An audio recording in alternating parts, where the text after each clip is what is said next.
और जब तक वहां नहीं डालेंगे हमें सुख नहीं हो सकता।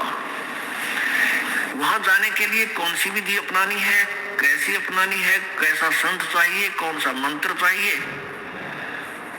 वो ये दास बतावेगा। वैसे तो अपनी अपनी कह गए इस दुनिया के माँ और बिन साहिब की बंदगी की ठोर ठिकाना ना। अपनी अपनी सभी बताते हैं, ये दात कर लो, ये भक्ति कर लो, ये मंत्र कर लो, एक माला दे दी, ले कंठी, तू चेला मैं गुरु, ये कोई बात हुई? अब यहाँ आते हैं बिहार के बच्चे, परमात्मा की प्यारी आत्मा, ये बहुत अच्छी आत्मा जो इतनी दूर सफर करके आई, बाल बच्चों को लेकर आई, वर्द भी बूढ़े भी। अब इनको उल्टे रंग में रंग रखा वहां नकली कबीर पंथियों ने। एक तुलसी की लकड़ी की माला दे रखी है, गले में गाल दी, जो कहे माला नहीं उतारेंगे, कंठी वो कंठी नहीं खोलेंगे, इस कंठे ने शर्मा मार लिया, बता क्या करेगी इस कंठी का, क्या करोगे? अरे परमात्मा ने जो ज्ञान दिया है उसके आधार से चलो, और तुम सारी क्रिया करे, दुर्गति हो रही तुम्हारी, घर में इतना दुख, शरीर में कष्ट, इस कंठी ने कोई लाभ नहीं दिया तुम्हारे। परमात्मा कबीर जी ने कहा था, ये कबीर जी ने कंठी से सिलसिला नहीं चलाया, ये तो नकली कबीर पंथियों ने बाद में इन बूढ़ी आत्माओं को बांधने के लिए सिस्टम तैयार किया। कबीर जी ने केवल एक समय नाम उपदेश लेने के लिए महर्षि रामानंद जी को अपना गुरु बनाने के लिए, गुरु मर्यादा बनाए रखने के लिए, क्योंकि वो वैष्णव साधु थे रामानंद जी, वो कंठी दिया करते एक तुलसी की माला, एक मणिया, और वो जो ना वैष्णव साधु माना जाता था। अब परमात्मा ने उनकी शरण ली, रामानंद जी ने कंठी का लिए उसमें नहीं कहा, लेकिन उन्होंने वो जो स्नान करने के लिए गए थे रामानंद जी पंचगंगा घाट पे, और कबीर जी 2-2.5 वर्ष का बच्चे का शरीर बना के और पैड़िया में लेट गए थे अंधेरे में। सुबह सुबह रामानंद जी का खड़ाऊ सिर में लगी परमात्मा के, और एकदम जब झुके नीचे को, जब कबीर जी ने बच्चे की तरह रोने की लीला की, तो जो ही रामानंद जी झुके नीचे को, उनकी कंठी हुआ एक तुलसी वाली कबीर जी की गले में डल गई। अंधेरे में रामानंद जी को पता नहीं चला। तो फिर ये कथा फिर सुनाएंगे आपको, क्योंकि ये प्रसंग और सुनाना इसलिए शॉर्टकट में बता रहे हैं। रामानंद जी के एक शिष्य ने जो सत्संग कर रहा था, कबीर जी ने उसको टोका था, तो रामानंद जी के शिष्य ने पूछा कि तू वेद शास्त्रों के बारे में कैसे जानता है, तूने तिलक क्यों लगा रखा है, क्या तूने किसी से नाम ले रखा है? परमात्मा बोले हाँ, मैंने उसी से नाम ले रखा जिससे तूने ले रखा है। अब वो कब रामानंद जी ब्राह्मण और वो सत्संग कर रहा था, वो रामानंद जी का शिष्य ऋषि, इस बात से वो कुपित हो गया कि झूठ बोलता है तू, हमारे गुरु जी तो किसी को नाम नहीं देते, शूद्र को, तो जुलाहा जाति का, तूने मेरे गुरुदेव को नीचा दिखाया है। रामानंद जी के पास ले गई। स्वामी जी ने जब उनसे वार्ता की तो परमात्मा ने, रामानंद जी ने कहा कि तूने मेरे से कब नाम लिया?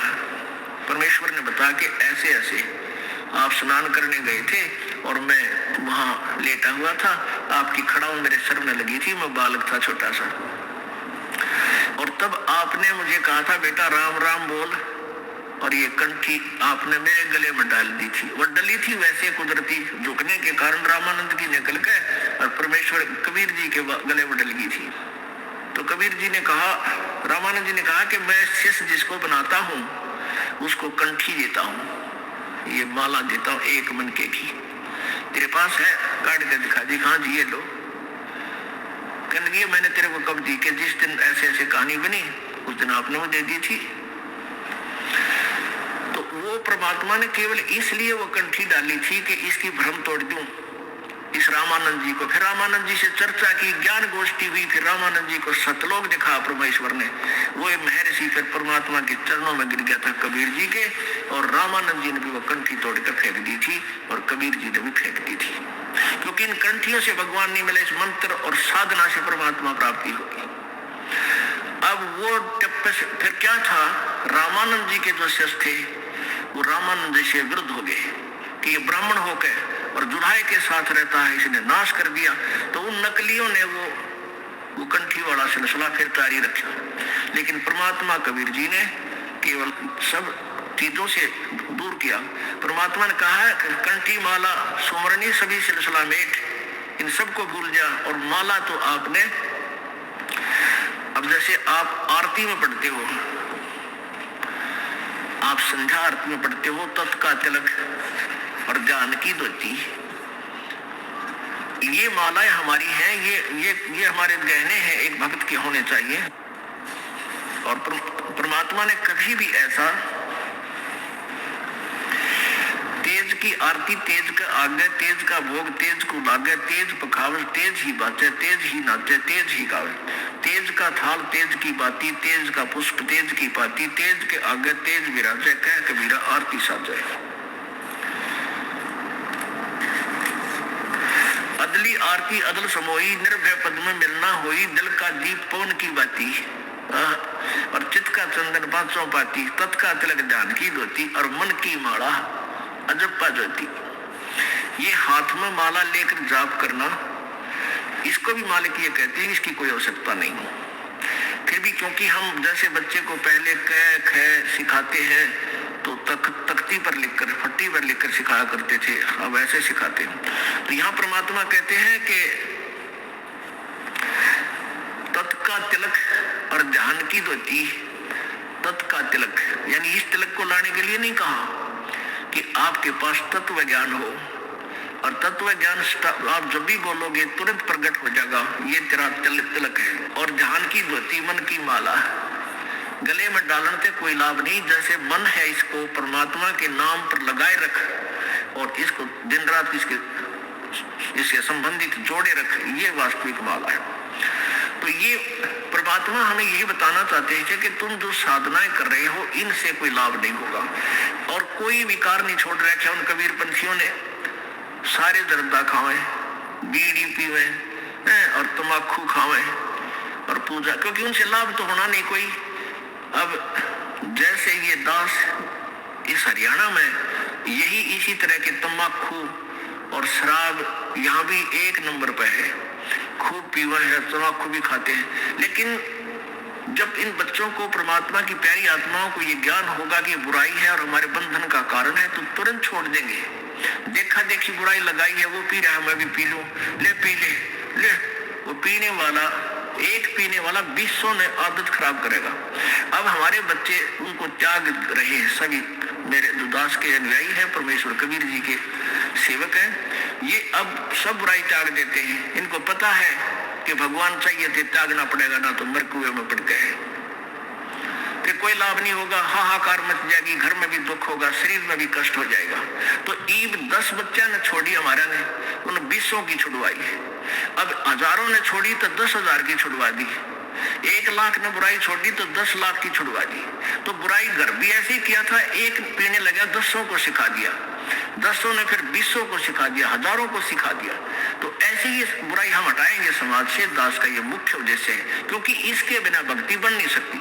जैसे किसान खेत बीजता है और खेत को संवारेगा नहीं, वैसे बीज दे उसको कुछ नहीं मिलना, व्यर्थ प्रयत्न है, वो बीज भी बर्बाद करना है। तो दास का उद्देश्य है कि पहले आपको हर बुराई से दूर करूं जो आवश्यक ही नहीं हमारे मनुष्य जीवन की, और फिर ये नाम रूपी बीज आप में बोऊंगा। देखियो परमात्मा कितना सुख देगा आपको। अब कल आपने सुना था, तिल भर मछली खा के परमेश्वर कहते हैं और लाख गऊ दे दान। एक गऊ, लागड़ गऊ, दूध वाली गऊ दान देने का बहुत पुण्य लिखा पुराणों में। कहते हैं तिल भर मच्छी यानी मांस खा के, एक तिल जितना, और लाख गऊ दे दान, उससे भी कोई लाभ नहीं होगा, तो भी नरक निदान है।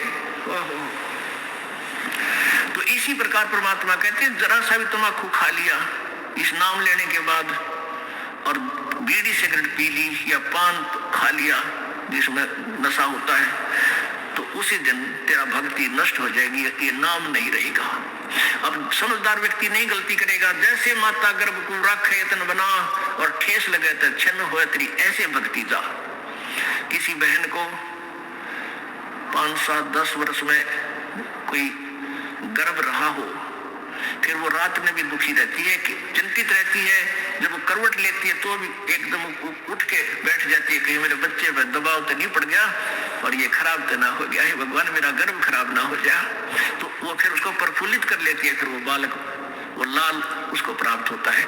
ऐसे ही ये भक्ति है, इसको इतने जतन से रखना पड़ेगा अपना, यदि परमात्मा चाहते हो ना, यहाँ आने की कोई आवश्यकता नहीं, क्यों डरे ढो खाम का। और आज देखना कुछ दिनों के अंदर ये समाज सुधरेगा, आपकी हर इच्छा परमात्मा पूरी करेगा, घर का दुख मिटेगा, शरीर का कष्ट मिटेगा, जो लाखों रुपए से बिना मिटना था। तो फिर आपको कितनी शांति और कितनी खुशी होगी और कितनी उमंग से आप आओगे। पहले वो बीमारी का पैसा लगाते थे, फिर दान में खर्चोगे और दान से आपको पुण्य होगा। कहते हैं धर्म तो धसका नहीं, धसके तीनों लोग, और खैर आए तुम्हें खैर है, कीजिए तुम भोग। अब हमने ये साधना करके, क्यों करते हैं साधना, कि हम सुख सागर प्राप्त करें, हम सतलोक में चले। हम कहां से आए थे और क्यों फंसे काल के जाल में। आप जी को अब एक सृष्टि रचना सुनाना चाहेगा ये दास, जो परमेश्वर पूर्ण ब्रह्म कबीर परमेश्वर जी ने अपने द्वारा रची हुई सृष्टि को स्वयं ही आकर बताया है। क्या बताया था परमात्मा ने, धर्मदास ये जग बोरा न कोई न जाने पद निर्वाणा, यही कारण मैं कथा पसारा, सबसे कहिए एक राम न्यारा। यही कथा जग जीव सुनावो, सब जीवों का भरम नसाओ, भरम गए जग वेद पुराणा, आदि राम का वेद न जाना। अब 600 वर्ष पहले परमात्मा ने यह कहा था कि धर्मदास अब तुझे मैं ब्रह्मा विष्णु महेश की उत्पत्ति बताता हूं। अब मैं तुमसे कहूं चिताई, और इस तेरे देवन की उत्पत्ति भाई, तेरे तीनों देवताओं का जन्म कैसे हुआ ये बताता हूं। अब धर्मदास जी चिंगर गया कि हे महाराज आप तो बड़े, क्योंकि कबीर परमेश्वर जी मुसलमान फकीर के रूप में मथुरा में मिले थे उस पवित्र आत्मा धर्मदास जी को, और परमात्मा ऐसे काटे का ज्ञान सुना रहे थे। धर्मदास जी उकस उकस के नाराज हो रहे थे अंदर अंदर से कभी, और फिर ज्ञान तथ्य देखकर सामने गीता और वेदों को और पुराणों को फिर कुछ मन में सोचने पर विवश भी हो रहे थे। अब परमेश्वर कबीर जी ने जो सृष्टि रचना सुनाई थी, ये दास आपको एक बार मौखिक सुनाएगा वर्बली, और फिर आपको प्रमाण दिखाएंगे अपने ही सदग्रंथों में। हे भगवान, तो पुण्यात्माओं, पूरा विश्व परमेश्वर की परिभाषा से अपरिचित है, और जब तक हम परमात्मा की परिभाषा से परिचित नहीं होंगे हम भक्ति भी नहीं कर सकते, क्योंकि ये नकली संत, ये महंत, ये मंडलेश्वर महर्षि आपका ऐसे ही हंडोला बनाए रखेंगे, ये नाम ठीक है, वो ठीक नहीं है, ये ऐसी भक्ति करो, ये ऐसा कर लो। कोई बात हुई या? अब एक भगवान, और उसके पाने का रास्ता भी एक ही है। आम का बीज एक ही है, आम की गुठली, और बबूल का बीज बीज करने का, ये भी आम देगा, कभी नहीं लगेगा। सबसे पहले परमेश्वर पूर्ण ब्रह्म कबीर देव जी अकय लोक में रहते थे। अकय लोक, उसको अनामी लोक भी बोलते हैं। उसमें परमेश्वर अकेले थे। उस पूर्ण परमात्मा ने, कबीर जी ने अपने वचन से नीचे के 3 लोक और रचे, 3 लोकों की रचना की। वो कौन कौन से है?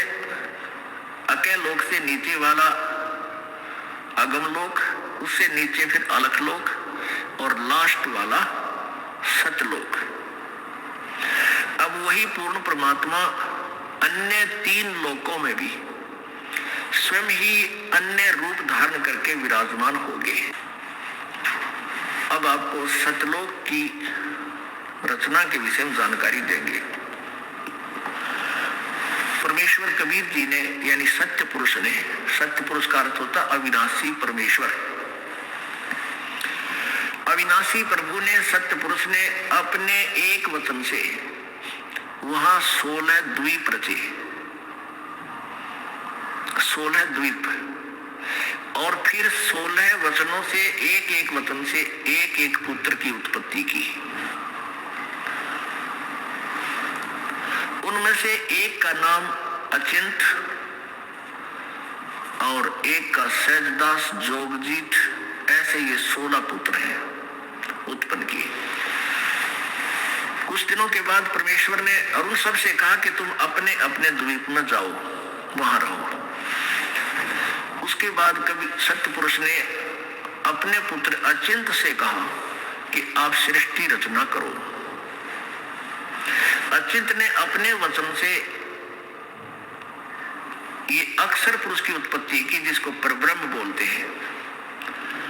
अक्षर पुरुष वहां चला गया, एक मान सरोवर है जो प्रभु ने रचा था शब्द के साथ ही।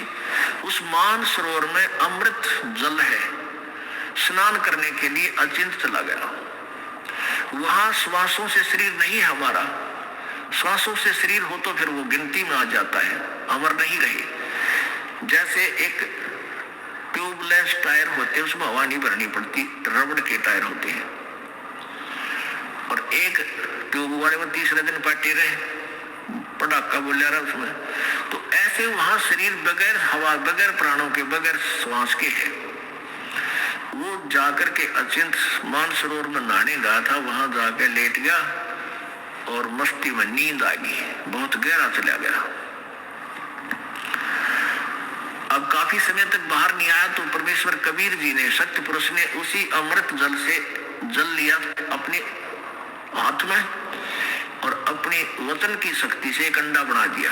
अंडा बहुत विशाल अंडा था और उसमें एक आत्मा अपने वचन से उसके अंदर प्रवेश कर दी, अपने ही शरीर से निकालकर, आवाज वचन से बनाकर। वो अंडा, उस आत्मा उसके अंदर थी, वो अंडा नीचे चला गया, गड़गड़ करता हुआ जल में छोड़ दिया।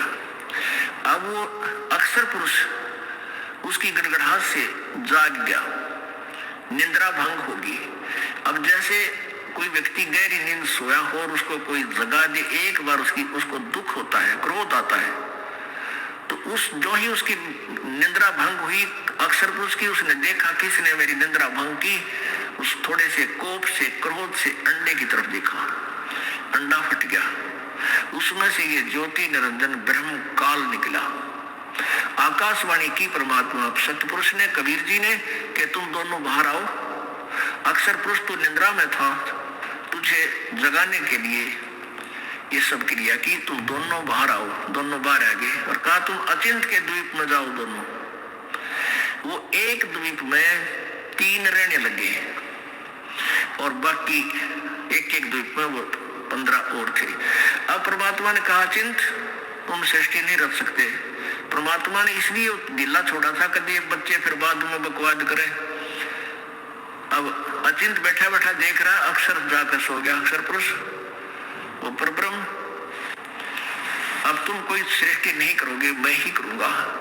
तब परमात्मा ने हम सभी आत्माओं को, जितने भी आज कुत्ता, गधा, सुअर, चींटी, हाथी, देवता, मनुष्य बने हैं, ये सब परमेश्वर कबीर जी के बच्चे हैं। उस परमेश्वर ने अपने वचन से सभी असंख्य आत्माओं की वहां उत्पत्ति करी और सबको बहुत बड़े बड़े महल वहां दिए अलग से रहने के लिए। वहां आपका परिवार था, परिवार के परिवार थे वहां पर आपके, कोई काम नहीं, सारा दिन वहां सैर सपाटे, बड़े बड़े वहां पर काजू, किस्मत, सेब, संतरे वो नूर के बने हुए हैं। सदाबहार वृक्ष है वहां पे, अमृत जल है वहां पीने के लिए, दूधों की नदी बह रही है वहां पर। हम उसको छोड़ आए। कैसे छोड़ आए? अब हम वहां ठाठ से रहा करते थे, कोई दुख नहीं, किसी प्रकार की मृत्यु नहीं, कोई बुढ़ापा नहीं। अब इस ज्योति निरंजन क्षर पुरुष ने इस काल के मन में आई कि हम 3 एक लोक में, एक द्वीप में, और बाकी सभी मेरे भाई है, जितने भी हैं, सब अलग अलग द्वीप थे आपके, अलग अलग, बहुत सुंदर। और हम तीन एक द्वीप में हैं। तो इसने सोचा मैं तप करके अलग से राज प्राप्त करूंगा। तप से राज और राज मदमानम जन्म तीसरे शुक्र समानम। इसने एक पैर पर खड़ा होकर तपस्या शुरू कर दी। एक पैर पर खड़ा होकर, और ये 70 युग तक तप करता रहा ऐसे। और हम क्यों फंसे इसके जाल में? हम सभी इसको ऐसे एक टांग पर खड़ा हुआ और तपस्या करते हुए देखने लगे, और अंदर में इसके प्रति हमारी प्रेम भावना बन गई। को देख कितना एक पैर पर खड़ा हो। वह बीमारी हमारे आज भी विद्यमान है। ये बुराई, ये बीमारी आज भी अपने लगी हुई है। जैसे हीरो और हीरोइन, ये अभिनेता और अभिनेत्री अपने पेट के लिए चटक मटक करते हैं, डांस डूंस करते हैं, अच्छा मेकअप करके और फिल्म बनाते हैं। और ये भोले पुरानी युवा बच्चे उनको देख देख कर वो मेरा फेवरेट हीरो है, वो मेरा फेवरेट हीरो है। टट्टू के फेवरेट है, बताओ वो नाचते कूदता अपने पेट के लिए, तुम उसके ऊपर आसक्त हो रहे हो। अब उनमें से कोई भी हीरो या हीरोइन, अभिनेता या अभिनेत्री हिसार में या बरवाला में आ जा, देखे इन जवान बच्चों की वहां समूह कितना कट हो जा, कितने इकट्ठे हो जाएंगे, और न देखेंगे वो खड़ा इतनी 1 किलोमीटर दूर मंच पर, वो खड़ा वह खड़ी देख, और सारा दिन धक्के खा के वापस आ जा। बता के लिया है उसने देख के? तो उसके ऊपर बेमतलब हम आसक्त होने की बीमारी हमारा वहां लगी थी।